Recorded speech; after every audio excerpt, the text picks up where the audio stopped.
Hello, it has been a long time since I made a video. I have a whole bunch of books that I have not reviewed on the channel yet, so I'm going to do that now, and then I will end with talking about my top 5 reads of 2023. So while I was away, my request for The Bandit Queens by Parini Shroff came through from my library as an ebook version, so I was actually able to download it on my phone and read it while I was away, which was great because I mistakenly took a Charles Dickens book with me to London, thinking that the atmosphere of London would suit itself to reading Dickens, and it really did not. So I'm pretty glad that this book came through, and this really helped me get through many nights in a tiny, cramped, not very pleasant Airbnb. So this book is set in India. It's about a woman called Geeta whose husband disappeared 5 years ago, and everyone in the small village that she lives in assumes that she murdered him. She has found this experience to be both traumatizing but also very freeing because she's kind of shunned by a lot of people, but in a way it also means that she gets left alone and has a lot more autonomy as a woman than she might otherwise have. However, some of the women in the village start coming to her asking if she can help them kill their own husbands. And so she kind of gets stuck in this place where she doesn't actually want to reveal that she didn't kill her husband because she kind of would lose that power, and also somewhat horrified that these women actually genuinely do want to commit murder. I really enjoyed this book. It's very much written in the vein of a dark comedy. I learned a lot about India, or at least the specific experiences of these women in this village, how much these women's lives are controlled by the men around them, by their husbands, but also just by the tradition of the society that they live in, that they have just genuinely very little opportunity to be independent and be free from men in any way. There's a real broad spectrum of characters and relationships shown in the book. Most of these women's husbands are absolutely horrendous and incredibly abusive towards them, but there also is a representation of a very healthy and happy relationship, and there's also a love interest for Geeta, but that creates its own problems because he is Muslim and it's not seen as correct for people of different religions to be in relationships with each other. The rules around the class system as well are also integrated with that. It's a book that's talking about some incredibly serious things in a very fun way and manages to get that tone really well balanced. It doesn't ever feel like it's making light of anything, but it's still incredibly readable and enjoyable to read at the same time. I think this is mainly because Geeta is such an incredulous main character. She's kind of going through this world, even though it is her own, with such a sense of why are things like this? Why do things have to be this way? And why do the women put up with it a lot of the time? At the beginning of the book, I felt there was way too much of an emphasis on this romance between Geeta and this other man. I thought that was kind of weird for a book that was advertising itself as being really feminist and about female friendship for the most part, but it does kind of make more sense why the book focuses on that as it goes along. I didn't think it was perfect by any means. I almost found the book a little bit exhausting as it went along. There was a lot of to and froing from different locations, and I think there were places where the comedy just got a little bit over the top maybe. I think the comedic tone was really helpful to get into the story, but I felt like it wasn't needed quite as much as it was used throughout the whole book maybe. But all in all, I did really enjoy it and I would recommend. It's definitely a really unique book. I've never read anything like it. When I got back from my holiday, it was October, and I thought I would read a Shirley Jackson. She feels very perfect for spooky month, and I decided to read The Lottery and Other Stories. I've read her other short story collection, or it is a collection of her short stories. I don't think this was published during her lifetime in this collection. I think this is one that Penguin has put together. This one, Dark Tales, I so much preferred over The Lottery and Other Stories. There are so many stories in this that are still so memorable to me and were so creepy and fascinating and interesting in their ideas, even amongst some short stories that weren't as successful for me. But this one, I can't even remember a single short story that I enjoyed. I remember The Lottery as it was the last one that I read, and it's definitely like a good short story, I think, but it's weird to me that that's her most famous one, as I don't think it was nearly as good as some of the stories in Dark Tales.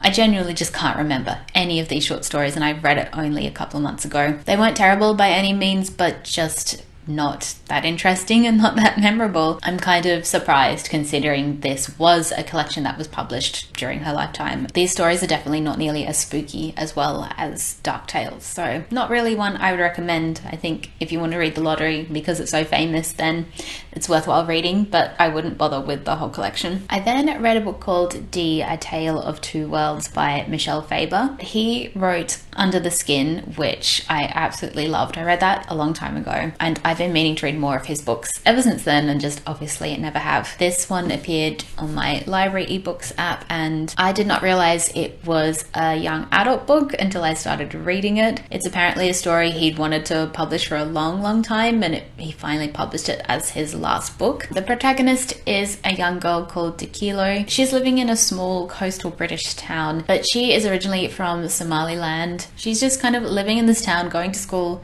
and then suddenly all the D's in the English language start disappearing. People just stop saying the D's in words, and it's all written out in the book in that way as well. Like, for example, the word drink, they all just start pronouncing it as rink. She's the only one who seems to remember that D's even existed, and certain things like donkeys and dogs that start with D start disappearing as well, and people don't seem to remember that they ever existed either. She ends up going to the house of this very old man who was her history teacher. He explains to her that there's this other world that is stealing all the D's.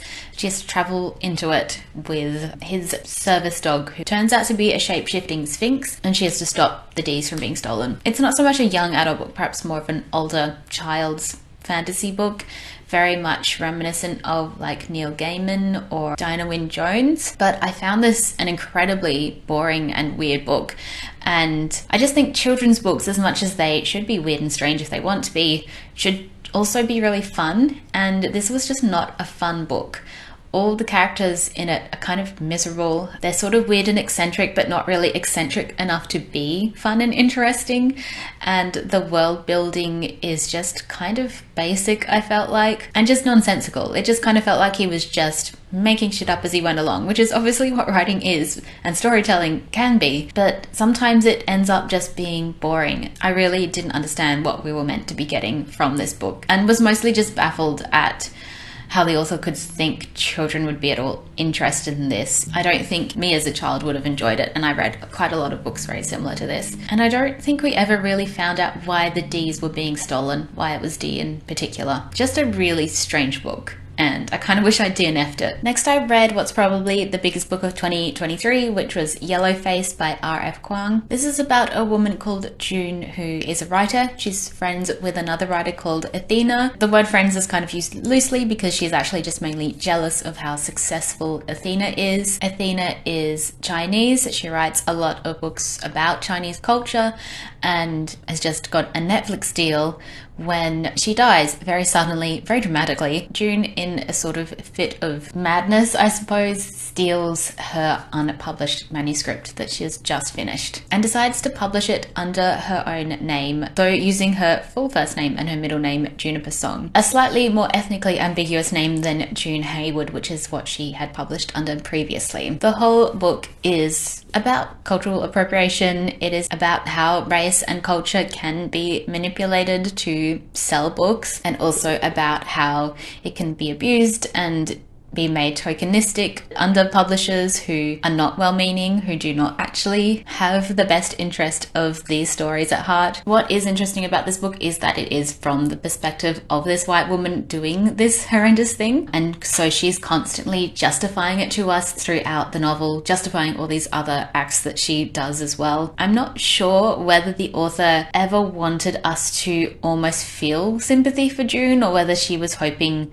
that she could kind of trick us into going, oh no, maybe what she's doing is okay, and then sort of, you know, making us reveal our own prejudices and biases in that way. Or if she just wanted to write an unlikable protagonist and never wanted us to be on her side. It's a very easy to read book, but I found it incredibly repetitive. June spends so much of her time on Twitter, or just online in general, reading criticisms of the book that she publishes, reading all the think pieces that people come up with when they sort of realize that she's a white woman writing about Chinese culture. I actually felt like this book was much more just about Twitter criticism, like Twitter literary criticism, than it was about race in publishing, and sort of was more about how this woman has no external friendships or support system, or doesn't let anyone support her or be her friend because she's so constantly jealous of everyone or feels herself superior to other people like her family. So she's completely isolated and lives pretty much entirely in this online world, it feels like. And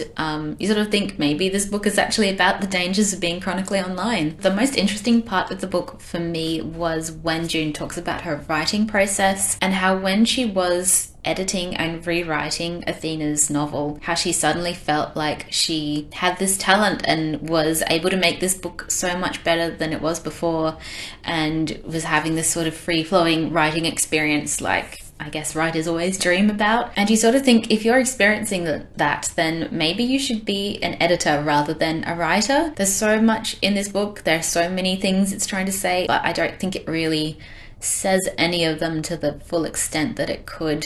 And I think this main character of June, she's so just bland and boring outside of her desire to be a writer that it's hard to really feel anything for her except kind of sorry that she's trapped herself in this situation because of her own jealousy. It definitely gets a bit pulpy towards the end as well, with this particular plot point that I thought was so completely unnecessary, really. It's one of those books where I was enjoying it while I was reading it just because it was so fast and easy to read, but I came away from it just kind of feeling confused and just not really sure whether the kind of gimmick of having it from this character's perspective really worked quite successfully to get across the themes as perhaps it should have. And next I read The Happy Couple by Nisha Dolan. This is a book sort of about a group of young people in Ireland and in London, and we get different chapters told from different perspectives of these young people. The action is all kind of centered around this wedding between two of the characters, Celine and Luke, who we slowly sort of realize are not really that well suited to each other. I think Nisha Dolan's ability to create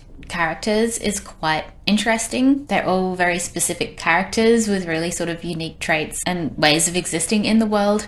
Unfortunately, I didn't like any of them. I found all of them incredibly annoying, and I felt like their problems all could have been quite easily resolved if they just kind of sat down and thought about their actions a little bit more. I just felt like they felt their issues were so big and important and really significant, and I didn't think that they were. I thought their issues with the world and with each other were just really dumb, and they just needed to like have a proper conversation. So it made it very hard for me to enjoy this book. I just think agreeing to marry someone when you're not really sure whether you want to marry them is insane and crazy, and like, who would do that? Why would anyone do that? You don't have to marry anyone if you don't want to. So I guess that whole conceit of the book just was never going to work for me. And then the last book I read for the year was Death Valley by Melissa Broder.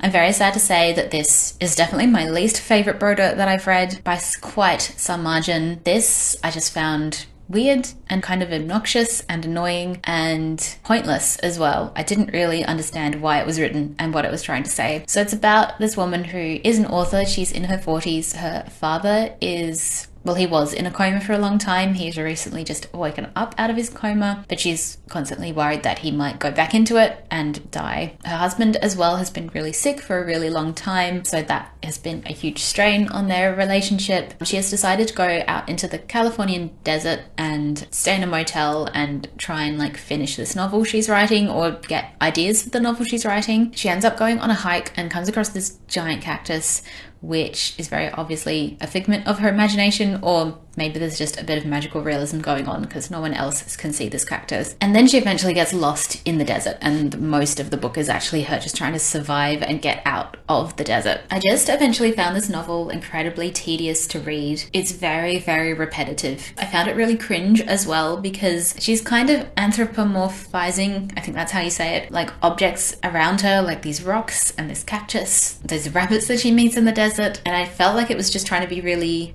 cute and quaint, but it came across as really cringe to me. It also felt like it thought it was being really profound, and I didn't feel like it was being profound. The things that it was saying, I guess, about having family members who are sick and relationships and love and that kind of thing, I didn't think it was saying anything particularly interesting about them. And then perhaps also the idea of being lost in the desert is so horrifying to me and so awful, and just sort of viscerally knowing how that might feel in terms of being stuck in the sun and getting sunburnt and having no water. Living in Australia and going on bushwalks, it's always slightly terrifying, the idea that you might get lost or you might run out of water, that kind of thing, even though I never actually have, and I never go anywhere that rural that I'm really ever going to get properly lost. In that way, the book was very successful in that I really felt everything that she was feeling in terms of being horrified at being lost in the desert, but it also made it an incredibly stressful read, so that did not help that I was also not enjoying the writing style and really anything else about it. So that is a real shame to end on that, because I was really looking forward to Death Valley. It seems to be the way with me that I only ever seem to love one book that an author has published and just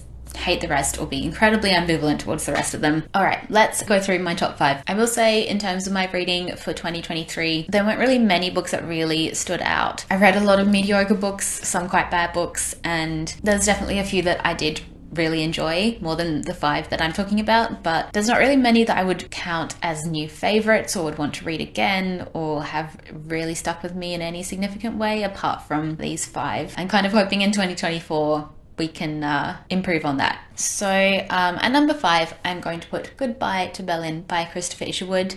I think my enjoyment of this book was like a whole transmedia experience that I kind of did, more than just the book itself. I read this and its previous novel, Mr. Norris Changes Trains. I then watched the film based on the play version of this book called I'm a Camera, I think it was, and then also watched Cabaret as well, which I have already seen, and sort of being able to experience the evolution of a story and how it gets represented throughout different eras was really fascinating. I really enjoyed the insight that we get into Berlin in the lead up to World War II through this novel, and the insights that Christopher Isherwood give feel so personal, and I really like Christopher Isherwood's writing style as well. I think he writes in a really clear way. He really evocatively talks about and describes Berlin and the people and the society that he's living in not so many words. As you can see, the book is incredibly thin. And I have actually bought a couple of his other books that I found on eBay, so I'm excited to hopefully get to those this year as well. At number 4, I have Too Much Lit by Melissa Lucashenko. Melissa Lucashenko is an Aboriginal author. This book absolutely should become an Australian classic, in my opinion. It is such a kind of emotional and fascinating, entertaining, funny book, talking about some really prevalent issues for Australia, mainly the, continual mistreatment of Aboriginal people in this country and the lack of recognition about the generational trauma that they are experiencing. I think Melissa Lucashenko has written about these really confronting topics in a very accessible way. Such an important novel. I really think everyone should read it. But as I said, it's still a very entertaining read. The characters are so well drawn and you really get to know this whole family and really care about their well-being as well. I just think it's such a great book and one that everyone should read. And number 3 is Look at Me by Anita Brookner. This is a book about a writer called Frances. She also works in a library, in an academic library at a university, I think it is. She befriends these 2 sort of glamorous people who she becomes completely obsessed with. It's a book about loneliness and the very specific experience of being lonely in your early 20s, when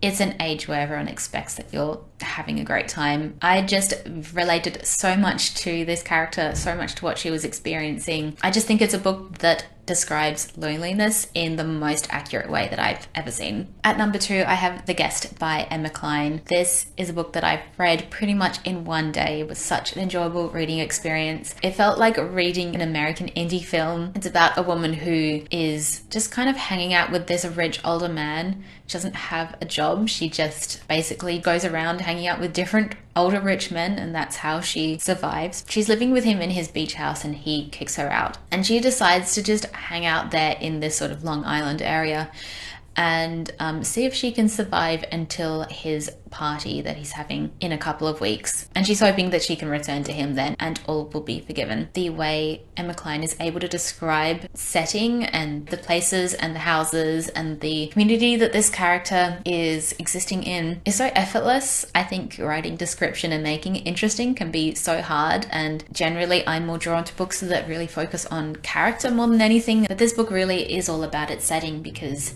she's going from house to house, and you would think that that would be kind of boring to read, but the way Emma Cline writes it is so vivid and easy to visualize, which is why it feels like reading a film. I think I was quite surprised at how much I enjoyed this book because Emma Cline's first novel, The Girls, was such a big hit, and it wasn't one that I loved as much as a lot of people. But yes, maybe The Guest will be my Emma Cline book, the one that I really love. And my favorite book of 2023 is Excellent Women by Barbara Pym. This is another book about a woman living in London in the 20th century and about her being lonely. This book is more specifically about a woman who is sort of considered a spinster even though she is barely in her 30s, and the way that the various men in her life use her without ever really considering her feelings or what she might want out of life or out of a relationship. She as a character though is quite prudish and quite weirdly content with her life in a way, except things keep happening to her that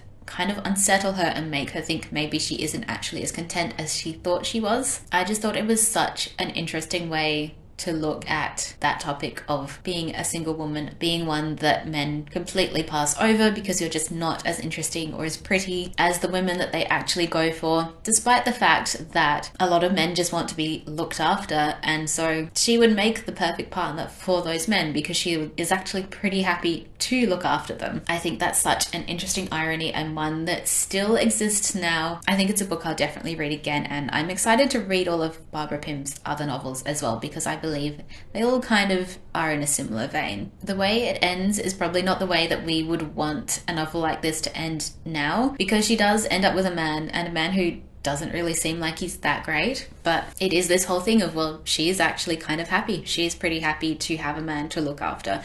And if that makes her happy, then we should be happy for her, I think. All right, I have been talking way too long. Please tell me your favorite book that you read in 2023 so I can start a nice TBR for 2024. I will see you in my next video. Bye.